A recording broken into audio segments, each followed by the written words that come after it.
we are with head coach Richard Hayes of the FSU Broncos football program. And Coach, let's first talk a little bit last week about the Wingate game. Mm-hmm. Low scoring, one of the lower scoring games between those two schools really ever in the all-time head-to-head. And it felt like for those first 3-4 minutes in that game that you guys had a lot of energy. We're trying to be the more physical team right out of the gate. Obviously, it's just dumping rain. I don't know how you're hanging on the sideline there, probably soaking wet. And if it weren't for the lightning, maybe everybody stays out there, but then the lightning pulls everybody off the field. And after an hour delay, it seemed like that was kind of a reset for each team. And how do you think that reset affected you guys, and how do you go about trying to keep the energy, when you have a long stoppage like that right out of the gate?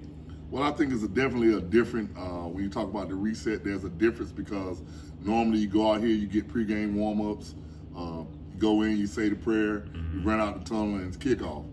We did all those things except 3 minutes into the game, we had to start it over. Guys were soaking wet, and it was definitely a difference. We tried not to harp on it because they were in the same situation we were.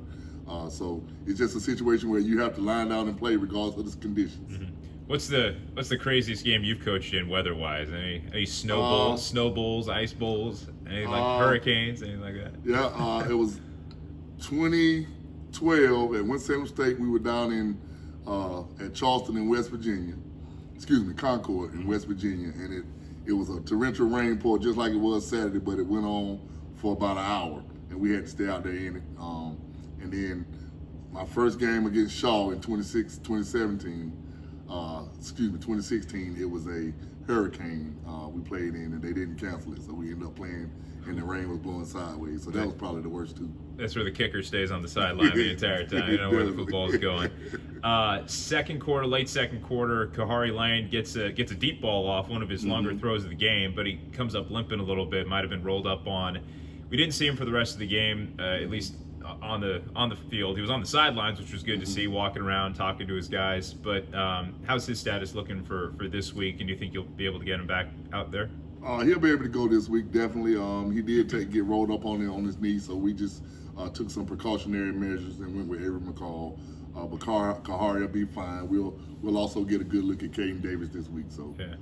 It's pretty clear from the start of the year that Avery McCall is going to factor into just about every game plan. You got to give him a little bit of run in the CIAA championship game, but with Kahari not playing in the second half, that must have been pretty valuable for Avery to get that many snaps against a good Wingate program like that. It was valuable for him, and it was valuable for us to get to evaluate him in that situation. And he did a decent job. He missed a few reads. Wasn't very patient in the pocket at times, but that's something we worked on all week. And like I said, we're also preparing to get Kaden Davis ready to get some snaps as well. What do you like about Kaden so far, just from watching him in practice and that sort of thing? Just his size and his pocket presence. He's a big kid, 6'4", 250 plus pounds, real laid back in the pocket, real comfortable in the pocket. And he also gives us the ability to run the quarterback as well. So looking forward to seeing what he can do. One of the biggest strengths so far has been the defensive line, and Devin Cowan's out to a big start to the year. He was all CIAA going into the season. Now he has a couple of sacks, already 4 tackles for a loss. He had the 1 sack against Wingate. He seems to be the leader up front for you right now, and what can you say about his first 2 weeks? He's definitely the leader of the group. He's the most experienced that we have out there. He plays with a lot of energy, a lot of passion, and the guys really feed off of his energy starting from pregame. Let's look forward to Lincoln this week. Last year, 46-9 win for you guys here at home. It's been a couple of lopsided scores last couple of years against Lincoln, but if I know you well enough now from talking to you, I know you don't take any matchup lightly. And so, what's the type of response that you're looking for from your guys this week on the road for the first time after the Wingate loss? Looking for first and foremost, looking for us to compete for 60 minutes. I thought last week we went for about 45 minutes, and then once that fourth quarter hit, we kind of wore down. But if we can compete for 60 minutes, I told the guys today that Lincoln is a much improved football team. They have a few transfers in themselves. They've always been stout up front on the defense, so that front seven's pretty good. They have a transfer safety from Rutgers that they're going to start against us, and they're starting a freshman quarterback, but they have another guy that they rep in as well. So they got a lot of different moving parts now, and they're a much different, much better football team. Yeah, Isaiah Freeman is the freshman quarterback that I was looking a little bit on. Not obviously a ton of tape on him, just a couple of games so far. But he ran for 70 yards last week, and he has that kind of dual threat ability to him. So how does that make your job, I guess, a challenge as a coach when you have a guy that doesn't have a lot of tape on him and has the ability to do run and throw? Well, a dual threat quarterback definitely hurts the defense. He can hurt us with his arm. He can hurt us with his leg. If the pocket breaks down, he has the ability to get out and escape. And one of the couple of runs he had last week were big runs off of escaping the pocket. So that's something we got to work on, containing the quarterback. A couple of times last week we let him get outside the contain. So we've been working on that, and I think the guys understand the challenge ahead.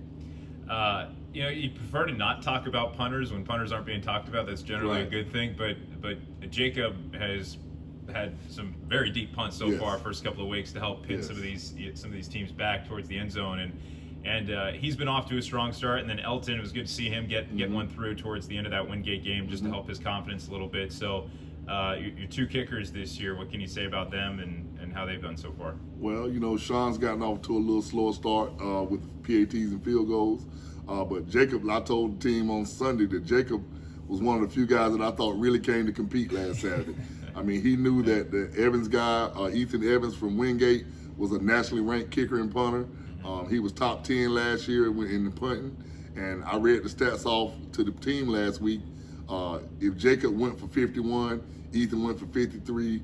Jacob came back and kicked the 61. Ethan kicked the 64.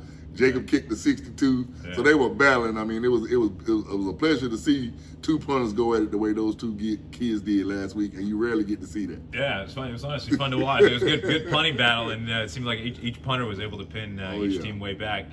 Last thing, coach, is just what do you enjoy most about road trips? I think players finally get that chance to kind of isolate themselves away from campus and just focus on each other and going on the road. Last year you guys got to start on the road.